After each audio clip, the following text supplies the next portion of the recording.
Let's go through 10 different composition ideas for sports design. So let's jump right into it. First off, we have the Minimalist Look. These are done by TB Photoshop Tutorials. Highly recommend checking him out on YouTube. I owe a lot of my initial Photoshop development to his videos, but this minimalist design, basically just a single player cutout. Maybe you have two cutouts, but on a mostly blank background. I think gray backgrounds, white or lighter backgrounds are pretty ideal. Not too much text or logos going on. You see, you just have like player shadow, player reflection, and you kind of let the white space highlight your main subject. So it's helpful in these cases when you have a cutout that is in a good action pose or tells a good story. So like obviously Brady with the Lombardi trophies, a solid standalone piece right there. And then Kaepernick is in a nice running pose. But there's also like some good lighting and photo editing going on. So in these cases, make sure that your cutout has enough going on,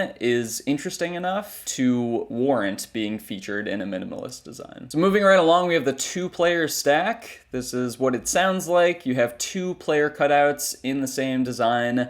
Typically, you go for an approach where one is a lot bigger. In this case, if you have like a high resolution headshot, that's a great opportunity to do it. Put the big headshot in the background, smaller photo in the foreground, foot shadows if their feet are there for sure. These are done by BA Sport Designs. He also has great YouTube tutorials. Definitely check him out. Next up, we have the 3-player stack, like the 2-player stack, but you're adding a third cutout. So this is kind of like a small, medium, big approach typically. We can see this Luka poster. We've got the small cutout in the foreground, medium one in the middle ground, and then in the background we have the biggest headshot. So using this hierarchy is pretty common. It kind of helps guide your eye throughout the design. Like we first look at this cutout, and then we kind of work our way down, and of course helps when you have some main text as well. These are done by Ethan J Design. You can check him out on Instagram, YouTube. Very good designer for the NBA, super talented guy. So moving along and adding more cutouts to our composition, you can do a player cutout collage.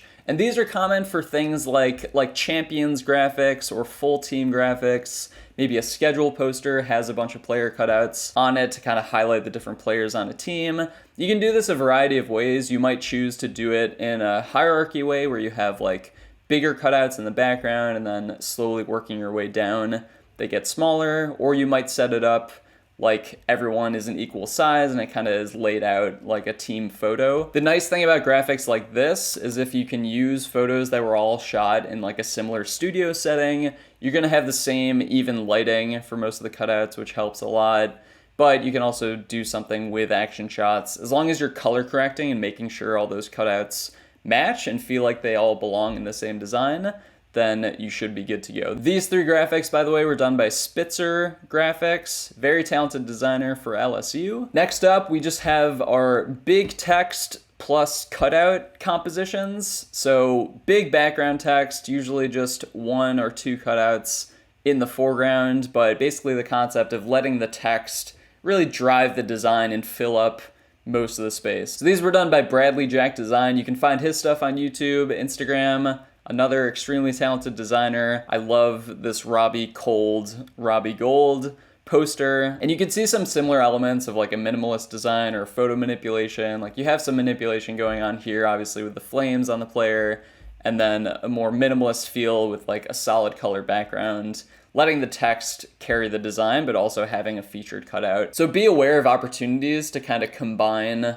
a few different of these composition techniques and kind of create your own thing out of that. So speaking of photo manipulation, that is next. These are done by Calsoscoped. You might know him from YouTube. Awesome designer, really good at creating these like glow lighting effects in his designs. But basically photo manipulation, you are placing a cutout in a scene, whether realistic or not. You're basically using a bunch of photos and getting the lighting right, getting the blending right for all of them. So you can see here some awesome examples of different players in different scenes.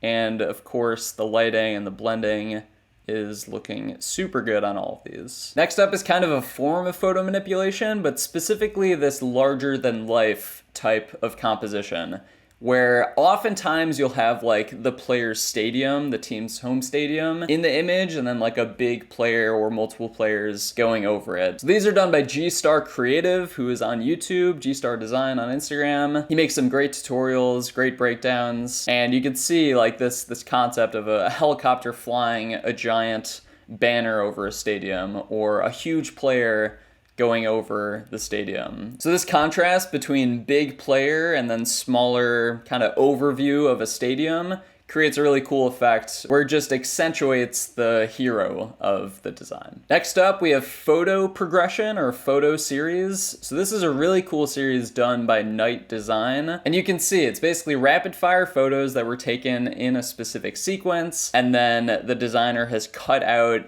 each of those frames or a few of those frames and laid them out in a continuous sequence on the poster. So we have Zion doing the art of the windmill.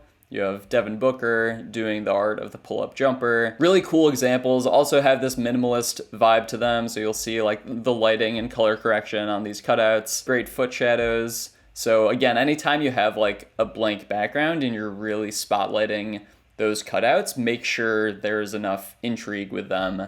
And obviously like these dynamic poses of Zion really carry the design through. Next up, we have the photo collage. So these are my designs. I couldn't find great examples from other designers, but I wanted to highlight Media Day as a great opportunity to kind of create a collage of photos where you don't have to use player cutouts. That's kind of the main distinction from this and some other of the stacks that we saw. So some similar concepts, like I used a big photo in the background and then smaller ones in the foreground and middle ground. But general takeaways are that photos take up more space than player cutouts, so it's kind of a better, more efficient way to fill a full canvas if you're trying to do that. This can also be used just as a background. Like a collage background is definitely a thing where if I maybe put some kind of photo filter on this or faded it out a bit and then put like a primary player cutout in the foreground, that could be a good option as well for a composition. And now finally, our last composition style, we have the double exposure.